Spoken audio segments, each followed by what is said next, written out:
to talk about the state of the world is Harley Schlanger. He, again, has been the Executive Intelligence Review's magazine Southwest bureau chief for more than 15 years. And in recent years, he's become the national spokesman for Lyndon LaRouche's Political Action Committee. I always like to get their perspective on things. As bureau chief, he's written numerous articles, including the savings and loan crisis, predicting that. As an investigative journalist, Schlanger has contributed to a number of books published by EIR. Some of his research was incorporated into The Ugly Truth About the ADL, Bush, the unauthorized biography, for example. Schlanger himself made a run for the U.S. Senate, receiving 250,000 votes for the Texas Democratic primary. He holds a B.A. from the University of Wisconsin and a M.A. in European history from Rutgers University, where he was the National Defense Education Act Fellow for 3 years. LaRouchePAC.com, LaRouchePub.com. He joins us for the rest of the hour via video Skype from, Houston, Texas. And Harley, thank you for coming on with us. So much of what I saw you writing about 16 years ago, when I first became aware of your research, I was a bit skeptical at the time, but most of it has now come to pass. And so I'd like you to give us your world view in a historical perspective and where the world is at this point. Thank you for joining us. It's my pleasure, Alex. Good to be with you. I think the place to start is that the system is melting down. It's disappearing. The attempt to bail it out is at best going to lead to a hyperinflationary implosion. But if they don't bail it out, there's going to be a full-scale bankruptcy, starting with one big bank or another. The banks have frozen up again. We're a little bit like what Lyndon LaRouche saw in July 2007, when he said the banking system is frozen up and it is finished.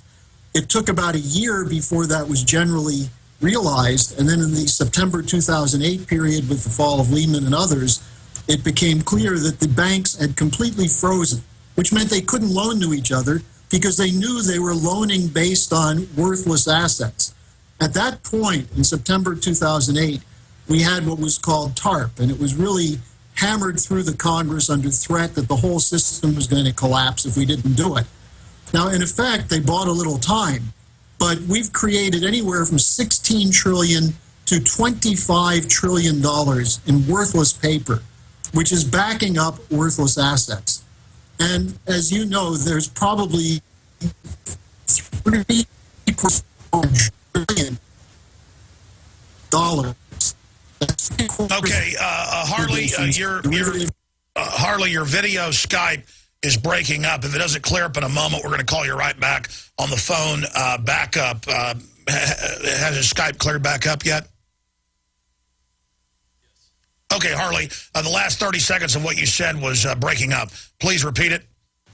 Sure. We had created by Bernanke, Geithner, and first Hank Paulson and then under Obama, trillions of dollars to back up worthless financial assets. Those assets should have been cleared out of the banks. We should have had a bankruptcy reorganization in September 2008 and a return to Glass-Steagall regulations. Instead, the decision was made to bail out the bankrupt banking system. And we see this happening now in Europe, where all of the banks are getting money from the U.S. Federal Reserve, which is, I'm sure, an impeachable offense by President Obama. The system itself is melting down. The attempt to bail it out is not going to work. And the only remedy we have is to go back to constitutional credit policies, starting with Glass-Steagall. But the other point, Alex, is we've got to get rid of Obama. We can't wait till January 2013. He's committed so many violations and offenses and impeachable offenses that the question is, will there be anybody with the guts in the U.S. to stand up in the Congress or in the administration and remove him? Well, Harley, that was my next question. It's clear that the ruling class is in a crisis. They're consolidating power through this implosion that they've engineered, but at the same time, the black hole they've created is threatening to swallow them up as well. And we see things really getting scary. I mean, basically, Obama has become a dictator. The office is being used by the bureaucracy and the special interest it's being empowered for a dictatorship. I'm not saying he's a dictator himself. He's obviously an empty suit teleprompter reader, but launching wars without congressional approval, gun control laws without congressional approval, carbon taxes without congressional approval, amnesty without congressional approval. I mean, they're openly saying they now have the super Congress. Do you agree that there's a move towards an end of the constitutional form of government? I think it's going to happen very quickly. They use the debt ceiling debate to create enabling legislation for a financial dictatorship. In a sense, what Bernanke is doing is an example of a dictatorship. No elected official has any say over what the Fed is doing. And it's rumored that Bernanke on Friday is going to come up with a QE3, quantitative easing 3. In effect, he's already doing that through the back door with these dollar swap arrangements where, I mean, Alex, I think this is important. Trillions of dollars is going from the Federal Reserve to bail out BNP Paribas, Société Générale of France, Royal Bank of Scotland. They got $85 billion in just one bailout fund. So this is already going on. And the enabling legislation, LaRouche has compared this to what Hitler did in early 1933 when they used the Reichstag fire as an excuse for dictatorship. Now, we're seeing something like that, another terrorist act, more war, anything of that sort, or perhaps riots in the United States over the hopelessness around unemployment and the fascist austerity measures that will be rammed through by a super Congress dictatorship. You could see an excuse for that kind of police state crackdown with a lot of the measures already in place for it. And by the way, you're not just saying that this Council of 13 with the president heading up the super Congress is a financial dictatorship. They admit that the bills will now originate out of this group, and if the full House or Senate doesn't vote it up or down in a simple 51% vote, then whatever the council has already put in place becomes law. This is so authoritarian, it is beyond textbook. It is so naked and brazen, and it's happening on every front. But our republic's not dying with a bang. It's happening with a whimper. And if they're getting away with this, what do you expect, looking into your historical crystal ball, that they're going to try next? I mean, if they're getting away with this. Well, I think the thing you have to realize is this is super unconstitutional, the so-called super Congress. And the real question is the challenge to the American people. Are there enough people out there with guts who will stand up and fight this? You know, we're seeing elements of this starting to emerge. We're seeing it in the African-American population with the famous video of Maxine Waters, although I don't know why you have to ask permission to negotiate with Nero. You've got to get rid of him. You see it in the Hispanic population. You see it with progressives. You see it with conservatives. There are very few people who are giving their consent to this government. But the problem is that the elected officials in the U.S. Congress, in the House and the Senate, in state legislatures all over the country, have been willing to cut and kill for the sake of the bailout. And the real issue I think we've got to face is either we stop the bailout with Glass-Steagall and get Obama out. Harley, stay there. Let's look at where the economy is going on its current course versus some of the solutions. Harley Schlanger, historian, researcher, is our guest via video connection. All right, Harley, continuing. Where are we going if they don't bring back Glass-Steagall, if they don't write off the trillions and trillions in fraudulent international derivatives that we've been signed on to? I mean, they admit that most of our debt is not our debt. We've been signed on to the bankers' Ponzi scheme.